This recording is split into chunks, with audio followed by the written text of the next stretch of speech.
get to the hangout. Now our next story. Make no mistake about it. River State politics is defined by an intense ongoing power struggle between incumbent Governor Siminalayi Fubara and his predecessor and FCT Minister Nyesom Wike. The governor seems to be forging ahead regardless. We can report that the governor has been officially cleared by the All Progressives Congress Screening Committee for the upcoming gubernatorial elections. The committee also successfully cleared the minority leader of the House of Representatives, a loyalist of FCT minister, to compete in the highly anticipated primary. Wisdom teaches that in a political struggle, Wale, you do not get personal, else dagger digs too deep. Well, I think it's now obvious that it's going to be very tough in... two things are clear to me. Yeah. The gubernatorial election in Rivers State will be very tough. That's number one. Number two, the feud between Fubara and Wike has only been resolved on the surface. Okay. There is still underlying problems. And I think from what I'm seeing now, we are seeing a political chess game. What Wike has done is to pick somebody from PDP and also somebody from APC, while Fubara has collected the fund. The candidate from, there's one of the candidates from Kingsley, I think Alabojo is from Calabari, the same place where Sim comes from. So that creates the impression that, look, Wike is not fighting the Calabari people and that it's not out to stop the Calabari from having a second shot. Yeah. But I think it's also creating a kind of control experiment, what inside they call control experiment, to have a candidate in PDP so that if Fubara wins the APC primary, there is still going to be another hurdle to cross. The other person has picked is from Ikwere, in fact from the same local government with him. The Chinda. Yes. And if you look at Rivers politics, that local government usually produce, most of the time the highest number of votes, sometimes 80,000 plus, And in terms of population, in terms of ethnic configuration in Rivers State, the Ikwere are larger than the other ethnic groups, Ndoni, Andoni, Ogoni, and all of them.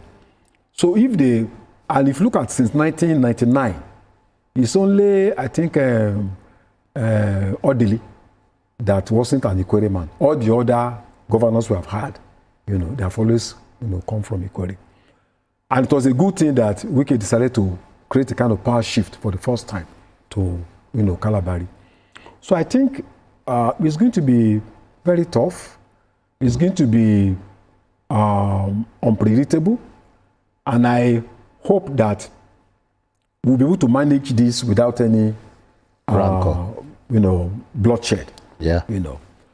But from my reading of the whole scene, I think Wike still holds the ace. In terms of, even when you are talking about APC, the local government election that held, majority of those who won are his boys. He's also in control of PDP in Rivers State. So I think that he's negotiating from a position of strength as far as Rivers politics is concerned. But politics is something you cannot predict. However, I think we don't know what can happen. Maybe there could still be some negotiation between Fubara and Wike. But as today, I think Wike is going to have a candidate in PDP and also in the APC. And it's most likely that his candidate, given the balance of forces now, may emerge victorious in the coming election. Because, and politics is a zero-sum game. It's not all the time. It depends on the players. If a political player is not a team player, he turns it to a zero-sum game. There are politicians who are very welcoming to not just opponents, but to other people within their group. There are politicians who like to work with others, ensure that there is equity, there is fairness in everything that they do. The conflict between Wike and Fubara had gone on for too long. Okay. And I wasn't surprised that after the APC announced that he had successfully scaled screening, though he did not show up at the screening, then people began asking questions, what's going on? But the chairman of the party said, look, there's no need for these questions. He's not the only governor who is not around. You know, I know, for example, that the governor of Kwara also traveled abroad. So it's possible for a governor to not be around. But when he's around, they will invite him to come and ask. They are just simple questions that they ask them. You know, they are not, these sessions are not rigorous in any way. And I'm sorry. I'm sorry. A shehu is trying to say something. Shehu is reaching us from Sokoto. I greet you, Brother Shehu. How are you? Good afternoon, Professor BQ and Mr. Wale. Yeah. Thank you. Thank you. Yes. Good afternoon to you all. Go on. Welcome. We are listening. Go on. Don't listen to yourself. Just keep talking. Okay. That's all right. For the first time, Mr. BQ has cleared all the doubts that I have about him and he has cleared all the impression for speaking him to power about this arbitration claim. The only way out is for government to come in and help all the airlines out. Other than that, I'm telling you, in no time, all the airlines will close shop and all people will not become jobless. And that is problem upon problem for government again. Yeah. So the only way out is for government to step in and bail these guys out. Aviation fuel is shooting up. Airlines are operating at a massive loss. Millions and millions and millions of naira every day fueling the aircraft. Yeah. So that is the only way out. Please and please, I beg of President Tinubu that the listening is to step in and bail these guys out. The roads are not safe anymore. The moment you hit the road, the next thing you hear, one has been kidnapped. Thank you, Brother Shehu. Thank you. We got you first time. Yeah. Okay. Yeah, BKO. So I said what I want to see is a resolution of this matter. Not all governors could be around at the time of the screening. But naturally, people started asking questions when Fubara was not physically present. Fubara's form was also bought for him by a coalition of elders. That's it, yeah. In the I state. heard that. Because as far as they are concerned, he's qualified to be re-elected. On the same day, President Tinubu's sole challenger, Stanley Osipo, was also successfully screened. So what they will do is once these governors come back from wherever they've been to, they will call them and just ask them a few questions. They are not tough questions that they will be asking the governors. I'm aware that the governor of Akwa Ibom State has done his own, was there I think on Wednesday to submit this nomination form, and he's been screened. Wike has positioned himself in a way that he wants to ensure that whoever will become the governor of that state must be somebody from his group. That's it. He does not belong to the APC officially, but he managed to produce the APC chairman in the state. He does not belong to APC officially, but his loyalists dominated the local government election. And those loyalists won under the banner of APC. He also owns, in inverted commas, the chairman of the PDP in Rivers State, which means that he has one leg here, he has another leg here. Yeah. So he wants to be in a situation whereby whoever the decision making will be his, because he has put his own people there as chairman. So this is but politics is such a fluid, it can sometimes be very tricky. You may think you have all of this, and at the end of the day, you can't even produce the next governor. Yeah. Because power ultimately rests with the people. So it makes sense for him to play his card like a sensible person. Because if he does not play his card well, he could end up turning the people against him. And I don't think that is what he wants to see, because he worked for that state. They remember him for a lot of infrastructural interventions and all that. I think that the matter of Fubara has to be handled Carefully. Carefully. Yeah. Wike, no doubt about it, does not trust Fubara anymore. And he believes that if Fubara gets re-elected, he's going to crush him politically.